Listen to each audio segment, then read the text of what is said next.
to start realizing that this is going to happen. I need to prepare myself. We're coming up on T-minus 1 minute here.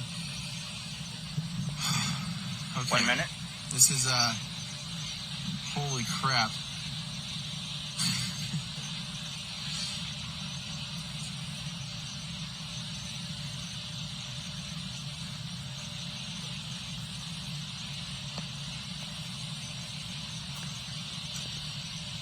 Okay, 3:42. So remember, T-minus 33 minutes is the final. If it gets through that, if it scrubs at T-minus 33, we're in. ALS is go for ALS.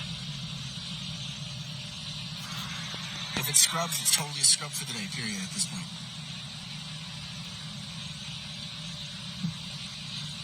Twenty seconds. 15. Oh, I consider blown already. Rofi, can you 10. GLS is go for core stage engine start. Wow.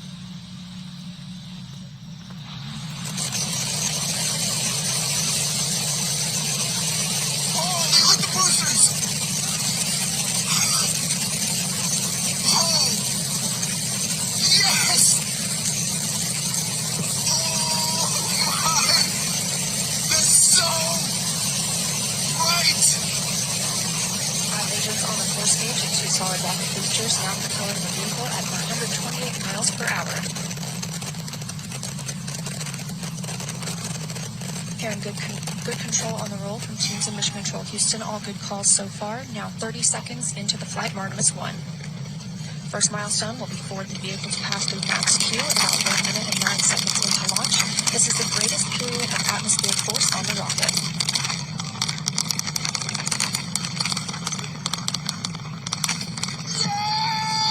SLS now traveling 607 miles per hour.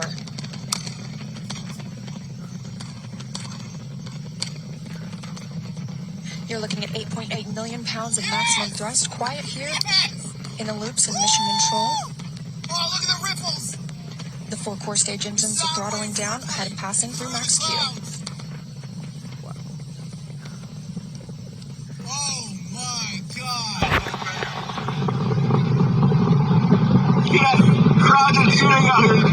Now 1 minute, 21 seconds into the flight, traveling at 1,420 miles per hour. Absolutely phenomenal at this point. The 4 core stage engines are back at maximum thrust. Oh my gosh. The next major milestone will be for the solid rocket boosters to cut off and jettison about 2 minutes and 11 seconds into the flight, so about 30 seconds from now. Again, quiet here in Mission Control Houston as teams continue monitoring the flight of Artemis 1. We're now 16 miles downrange from the launch pad at Kennedy Space Center, traveling over 2,800 miles per hour.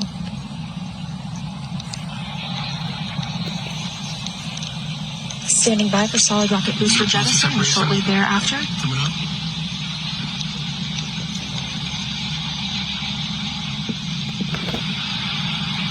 Yes. Confirmation that the solid rocket boosters have separated these 177-foot boosters. Now the core stage continues to power the flight of Orion, all 4 RS-25 engines firing, traveling over 3,400 miles per hour, 46 miles downrange. 2 minutes and 36 seconds into the flight.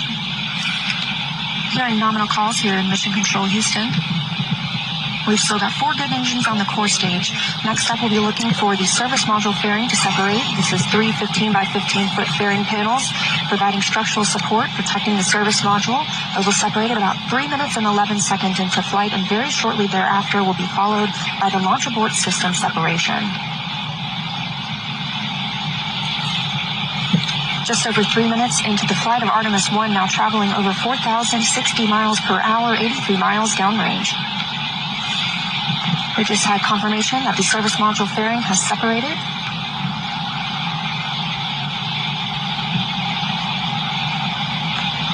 And that the launch abort system pyros have fired, separating those from Orion as well.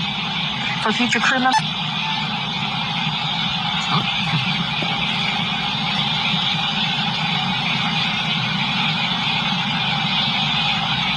We lost comms there, but We just heard the call for 3-engine press, meaning if SLS were to lose an engine at this point in the mission, we could still achieve the nominal mission. We would just have an extended main engine cutoff time. However, we still have 4 good engines, all at maximum thrust right now, powering the first flight of Artemis at 5,200 miles per hour, 148 miles downrange.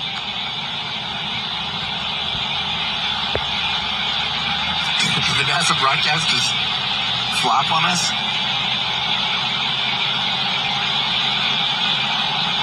We're 4 minutes and 16 seconds into the flight of Artemis 1. So far, we've had a clean ascent.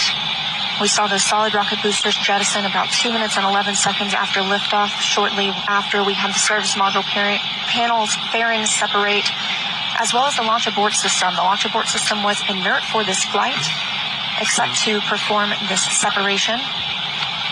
Just so you guys know, that shot you see, that's what NASA Those sent 4 us core-stage right engines now. will continue to fire and power the flight of Artemis 1. We do have our, now we still are traveling over tracking. Actually, Cooper is still 6,800 tracking. We can show you that again. He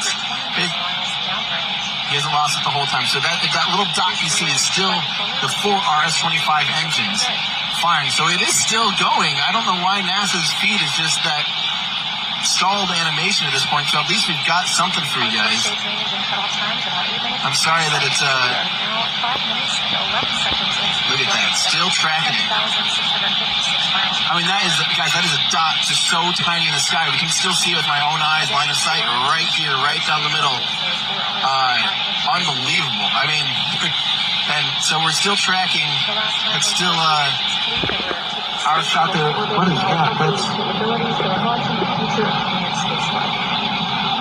I can't believe that. It's finally worth it.